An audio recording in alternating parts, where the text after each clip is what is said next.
Hello and welcome to Dialogue. A transatlantic storm is brewing over Greenland. U.S. President Donald Trump has threatened steep tariffs on 8 European countries, starting at 10% in February and rising to 25% in June, unless a deal is reached over U.S. control of the Danish territory. He has also declined to rule out the use of force, prompting a sharp warning from Copenhagen and a scramble in Europe over how to respond without escalating it into a trade war or a security crisis. EU leaders are now holding urgent talks on sovereignty, deterrence, and possible economic countermeasures. What's driving the U.S. push to take Greenland? How will Greenland annexation impact relations across the Atlantic? And where could this confrontation lead for NATO and beyond? Join us for discussion today, live from Beijing. I'm Xu Qinduo.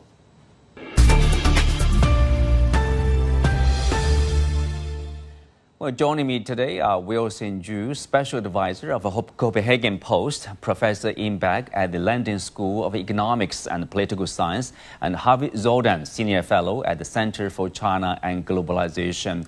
Welcome to the show. Harvey, I will start with you. You are based in Europe. You are from the U.S. Share with us some of the background information. I think people are aware of that. U.S. interest in Greenland didn't begin with Trump. It's not a Trump invention, right? Yeah, that's right. It's a geostrategic part of the world, and it's become even more geostrategic now because of global warming and because of the new sea lanes that are opening up and so on. So Greenland has not only its geographic footprint, it also has a lot of natural resources buried under a huge ice sheet. And this is where a lot of the interest comes from when you combine those two facts. And because Trump is such a unique character, I guess you have to call him that, it's hard to know what's going to come next because we're not dealing with the rational decision makers, we're dealing with something else. We're dealing something else. Iain, having mentioned that,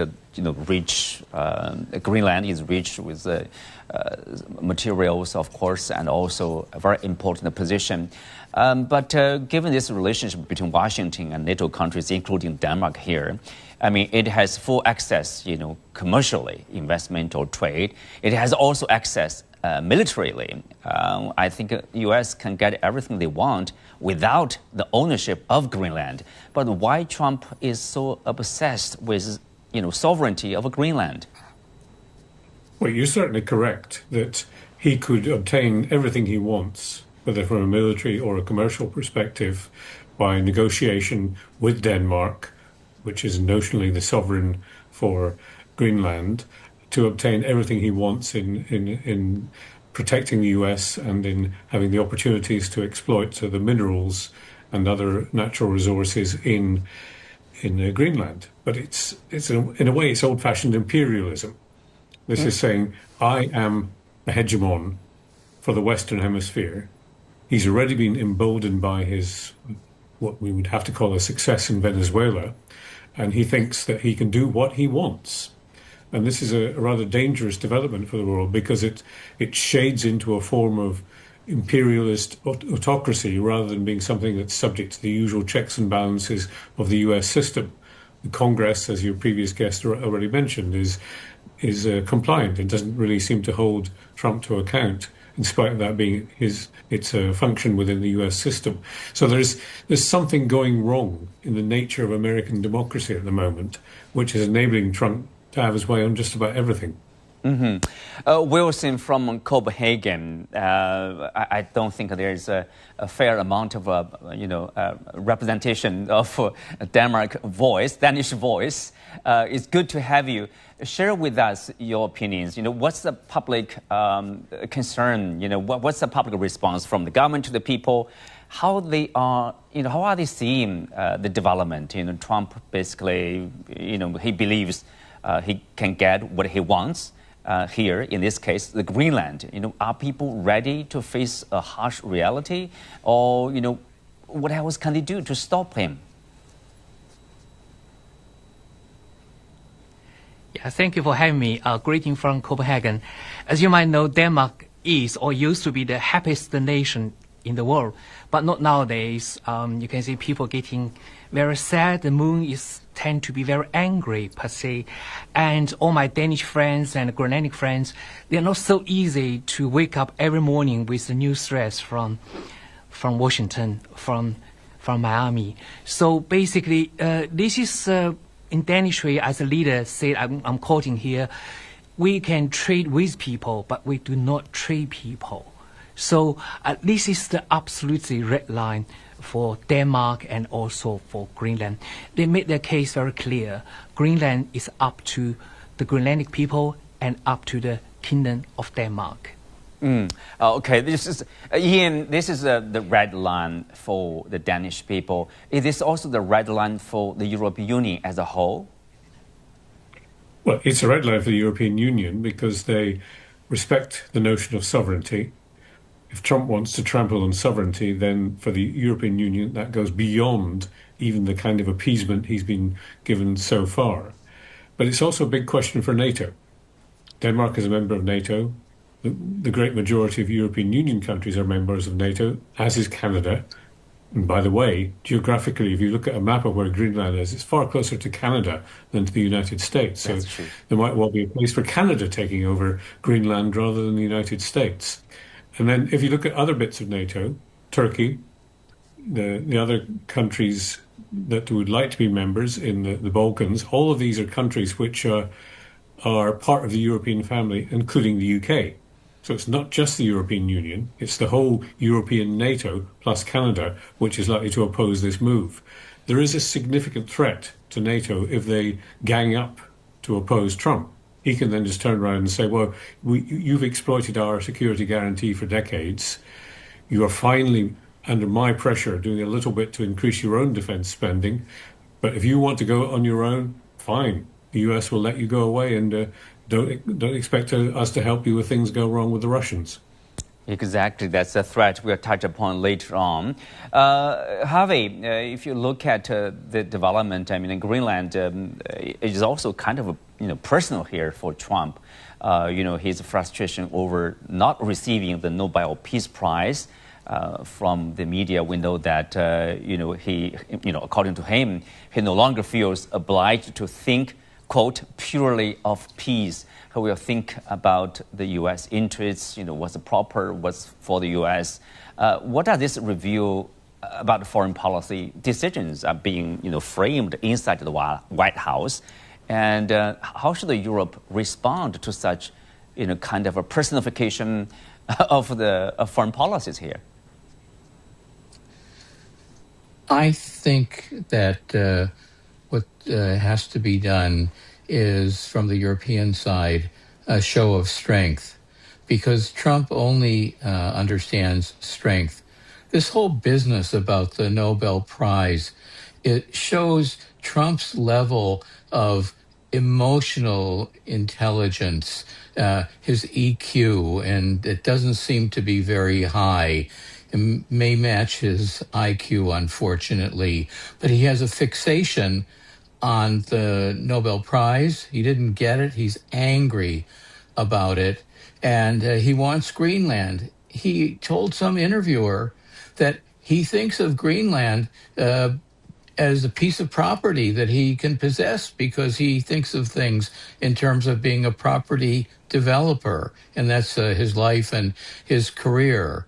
Maybe that's a good way to look at it as a property developer. It's not a good way to look at it from a perspective of international relations and of leadership in our very fragile international order now.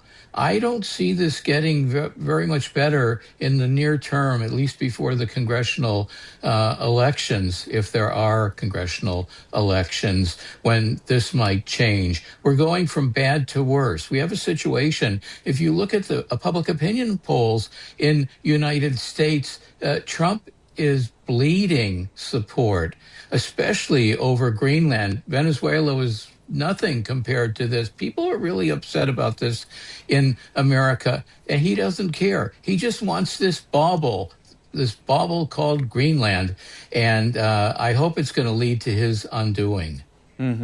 Harvey, also for you, in the latest, I think, a post, there's a picture, he used the U.S. national flag to cover not only Greenland, but also Canada. It's kind of reflecting his ambition to have both as part of the U.S. How does that have to do with upcoming midterm election? Well, I think people are very upset about Trump's actions, not only in Canada. Of course, the Canadians are very upset about this, but Americans are upset about it. Myself, I'm afraid to tell people I'm American. I tell them I come from the Greater Windsor, Ontario area, which I do. But I think people in my country, U.S., are aghast at what is going on. And we can see almost before our eyes the shredding of the rules-based international order that's been in place since the end of World War II. And so, as was said before, we're coming to an era only where might makes right. And speaking about Venezuela, as we've been doing, the Monroe Doctrine, now called the Donroe Doctrine, the Monroe Doctrine there, at least in 1823, the United States said, all right, you stay out of our sphere of influence in the Western Hemisphere, and we'll stay out of yours, European powers. But Trump has shredded that too, and he's taken that one step further. We're not moving in a good direction at all. Yeah. Wilson, if you look at basically Trump also questioned Denmark's claim over Greenland. He said in a message to European leaders, he said, why do they have a right of ownership anyway? There are no written documents. It's only that a boat landed there hundreds of years ago, but we had boats landing there also. To that, what's your response? Yeah, I actually discussed this one within our group here in Denmark. This is we talk about think of unthinkable. Also echo to previous guests to talk about the Nobel Prize connection-wise. We feel like generally he's living the different universe. So speak of the question you just asked me.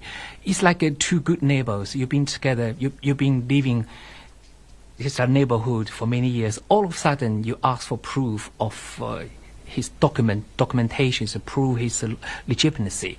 So in this case, in Denmark, the general view is that we do follow the international law.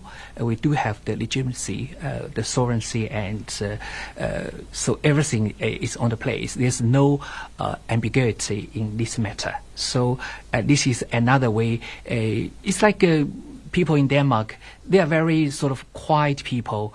They're not used to Trump's this out of deal kind of a negotiation tag. It's not like even we play chess. Trump never think of the step 1, step 2, step 3. He gave everything overwhelmingly push in front of your face. Now this time, it's Denmark need to think very carefully how to, I wouldn't use the word pushback, how to find the best possible strategy to hopefully find a compromise, to really find a solution to resolve this unfortunate crisis here to this small country. Wilson, do you think obviously Denmark is relying on the European Union and the fellow countries to support them in terms of sovereignty, in terms of resisting the offer, let's say, offer from Trump? Do you think people are confident that the EU or the countries will be with Denmark here?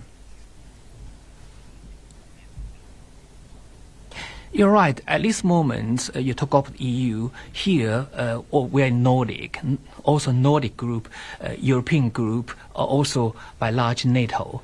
They all show sort of rather historic unification, unity. They try to support each other until we're doing this program now.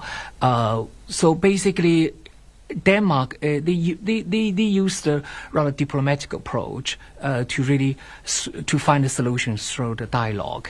They haven't used any confrontational measure to really handle the Trump's very aggressive sort of the arguments or the double down here and there. So far, Denmark is trying to find islands within the EU. We have different groups. We have different so-called decision-making group. We have Nordic group, we have EU group, we have NATO group. So far, it seems to me they are working towards to the more strategic or comprehensive solution, not only for this time, hopefully for the long time.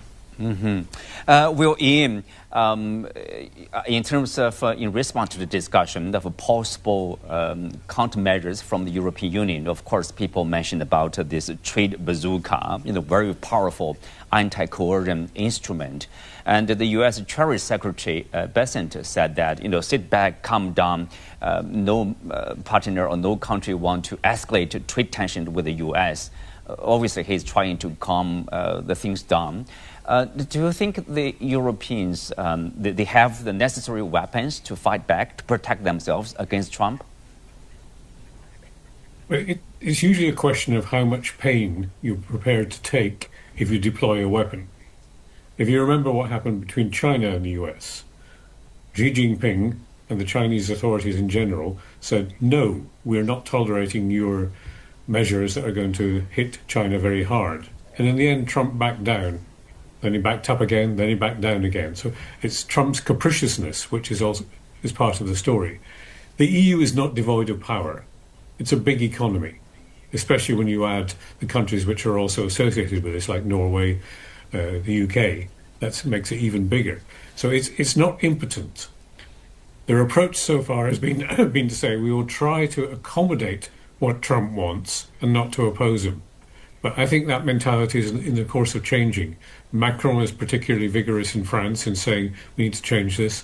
The relatively new German leader, Friedrich Merz, he's also saying we cannot go on in this way. So I think Europe is being pushed to the point where it's going to say we now have to take a stand. And it can do so. It can block US tech companies, for instance. That would hit their revenues.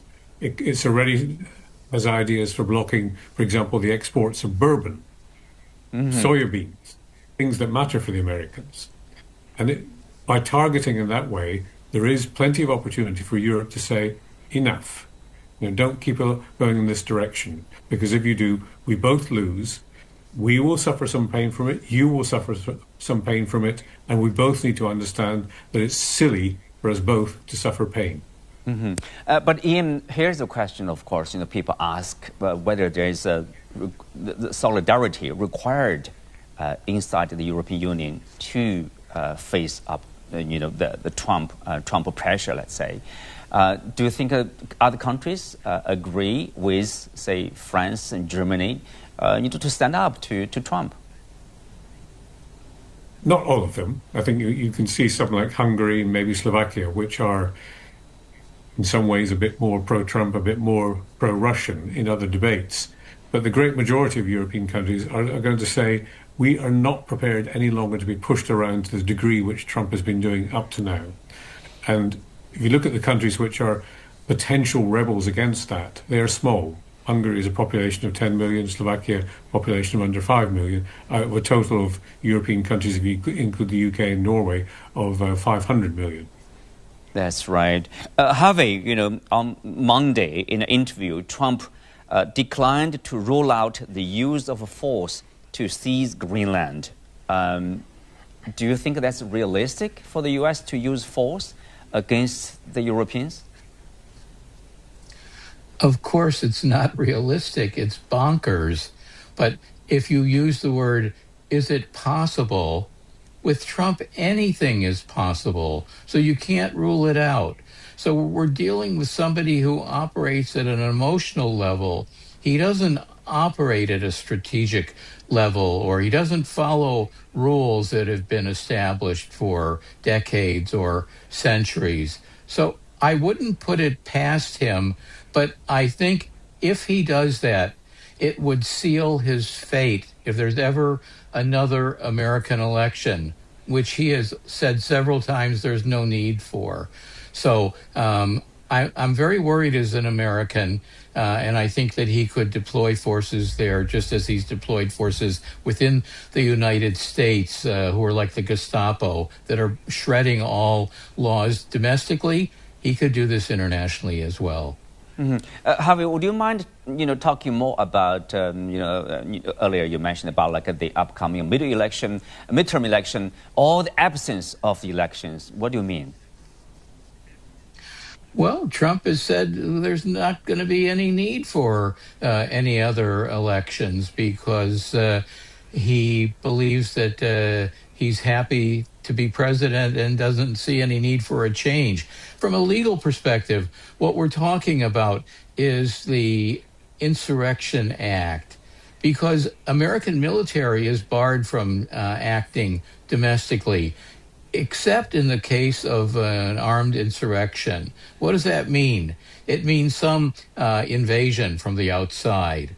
And Trump will try, and he's said it, and he seems to be talking about it more and more, that he'll invoke this Insurrection Act. He's hoping there won't be any congressional pushback, and that he gets away for some period of time, at least post-November, when the election schedule will have come and gone. So we're on very thin ice right now, legally and politically, and anything is possible. We've never seen anything like this in American history. Unprecedented. Iain, in Brussels, they are going to have a summit on Thursday. European Council President Antonio Costa said they would discuss territorial integrity and national sovereignty, obviously referring to Greenland, as well as readiness to defend ourselves against any form of coercion, meaning, I guess, economic measures against Trump. Yes, obviously, there, as you said, the mood is shifting. Do you see the determination or the readiness to face the consequences? Because if you impose countermeasures, obviously the European economies would also suffer, right? Do you think people are ready to take pains in order to, sort things out with Trump? I think there's now a willingness to do so, yes. And it can come in all sorts of forms. It can be countermeasures on trade, because the instrument that Trump is proposing is a trade measure, tariffs. Trump is using what some analysts describe as neither hard power nor soft power. He's using sharp power. And the idea of sharp power is you use your elbows to get people out of the way to do what you want. You try to force them, stopping short of military power. Now, it's perfectly true to say that Trump could order the military to take over Greenland in about 20 minutes. It would be an easy job. You just send a few Delta Force people and they would have taken it over. That would then be an assault on European NATO. It would, in theory, trigger Article 5 NATO, which everybody has to come to the defence of the country which has been attacked. So for that sort of reason, I find it a very unlikely scenario that military action would be taken.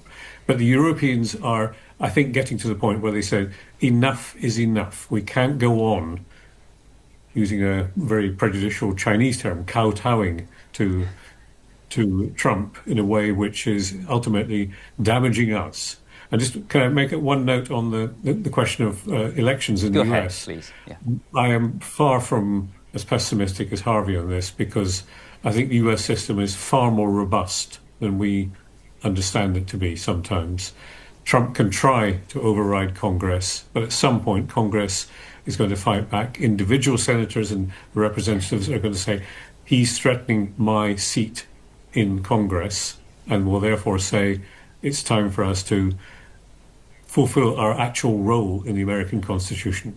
But Iain, are we hearing loud criticism against Trump, either from Republican or from those well-established Democrats?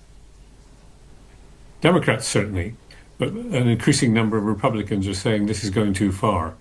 And as these midterm elections come closer and they see the threat to their seats, their voice will get louder still. Plus, we have the prospect in a couple of days of the Supreme Court, supine as it has been up to now, potentially ruling against the use of tariffs for these strange purposes. Yeah. Wilson, to the end of the day, of course, you can imagine all kinds of the end day scenario, let's say. What's likely to happen at the end of the day? Will Trump get what he wants, the Greenland sovereignty, or there will be kind of like a concession, kind of a compromise, because there's effort, obviously, from the European side to meet him either at Davos or after that. Will they be successful to convince him to accept some kind of deal rather than the entire sovereignty of Greenland? Well, I think the overwhelming majority of the Danish people, they don't want to use the word please to please Trump. They would rather use the opposite word, hate him. But nevertheless, for the solution going forward, the Danes here, they are very problematical. Like I mentioned earlier, they follow the Nordic group, EU group, and NATO group. And we feel like they might be compromised along the way.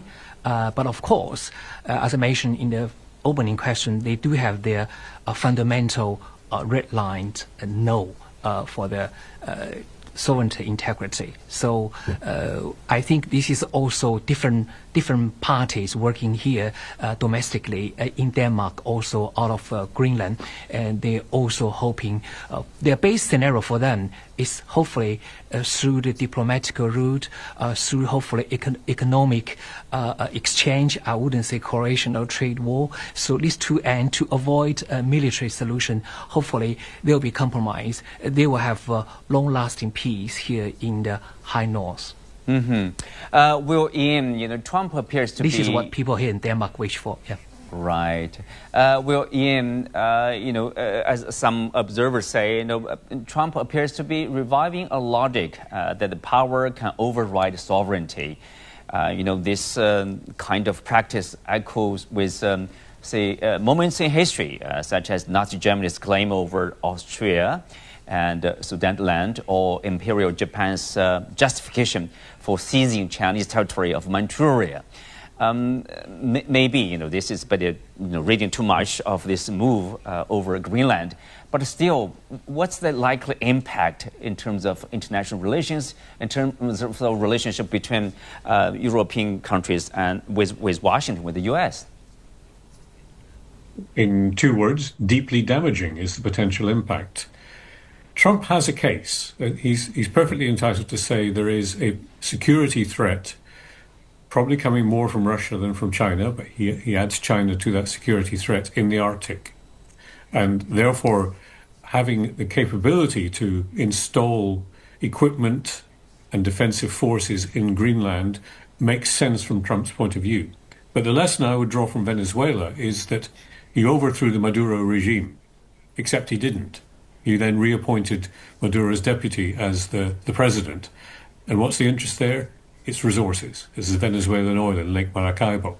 I think resources is also at the core of this because of what's known to be available in Greenland. Trump always starts with an extreme position in his negotiations and then comes down a bit. Will it be the same this time? Well, that's the question you and your viewers will have to ponder as we end this program. Well, with that, we are coming to the end for today's show. Many thanks to our guests. You can also watch us on the CGTN app on YouTube. I'm Xu Qinduo. Thanks for being with us. See you next time.